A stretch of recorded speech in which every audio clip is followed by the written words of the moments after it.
Hey guys, it's Mr. Conrad here. Miss all y'all and wish we were back in the classroom. But until we get there, I wanted to go through a tutorial of the assignment that I created for you. We're going to be doing a scavenger hunt on Google Docs. I really thought it'd be good to show you guys some of the tools that are available to you guys on Google Docs because I'm not sure if you know about them or not. I learned about a lot of them this week, so I wanted to share those things that I learned about through this assignment.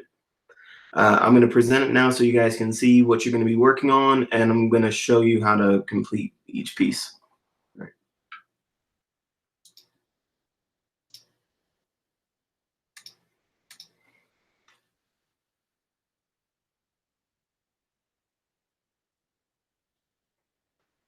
Okay, so we're going to be doing a scavenger hunt exploring Google Docs.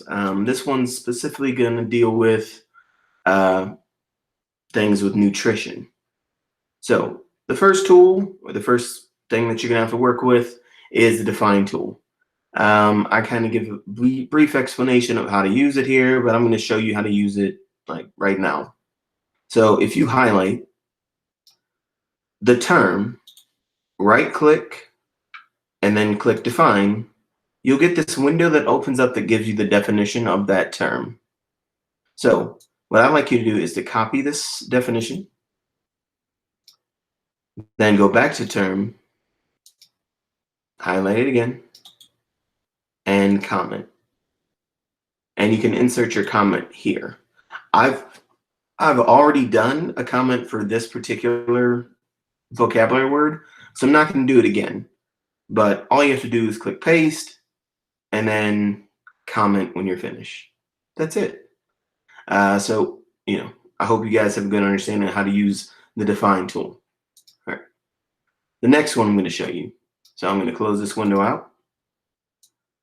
Is going to be the explore tool. Now the explore tool has a lot of different applications, more than what I'm going to show you here in this tutorial. But for the sake of this one, I'm going to focus on what I assigned you. So for this one, you're going to highlight the term or the question that you want to be answered. Then you're going to right click it and you're going to click this option here that says explore. All right. Now, just like you would type something in a Google search, you're going to get like a Google search worth of information over here. So keep in mind, I kept it specific to 2.7 ounces so you guys could find the specific information I was looking for. And here it is. So it says Snicker bar, 2.7 ounces, 280 calories. As you can see, I wrote that in the answer portion below. If you wanted to link your answer to it or cite your answer to it, there's a really easy way to do that on here. You just click this cite as a footnote. It adds a little one and it cites your work at the end of the page. So you see that? That's where you got your work. You don't have to do that, but if you'd like to, you can. It's up to you. There's an easy way to use that particular tool. All right. So another one down. The next one is inserting a picture. Now, I know most of you guys know how to insert a picture, but for your benefit, I've inserted a link here. Now, on this picture, you're going to have two options. You can either grab items that you have in your own kitchen, your own storage that represent the 5 food groups and take a picture of it and post it here where the picture is, face is located. Or you can take a picture of a meal that has all of the different food groups in it, list those items out, and post it here with the picture. I had a student ask me earlier if they can grab a picture from online. Told her I didn't mind that, as long as she included the description of the different food groups that were presented there. All right. So it looks like we have someone who just joined us, so I'm glad for that. I'm going to continue on with the presentation because I'm going to have to post this later. And if we have any questions, I'll cover those questions at the end. So let's see. Oh, the next one. The next one is going to be Google Voice. And I really love Google Voice. I just learned to use it. It's kind of like using that text-to-speak option on your computer or on your cell phone. So for this one, you're going to go up to Tools here. this toolbar. Click it.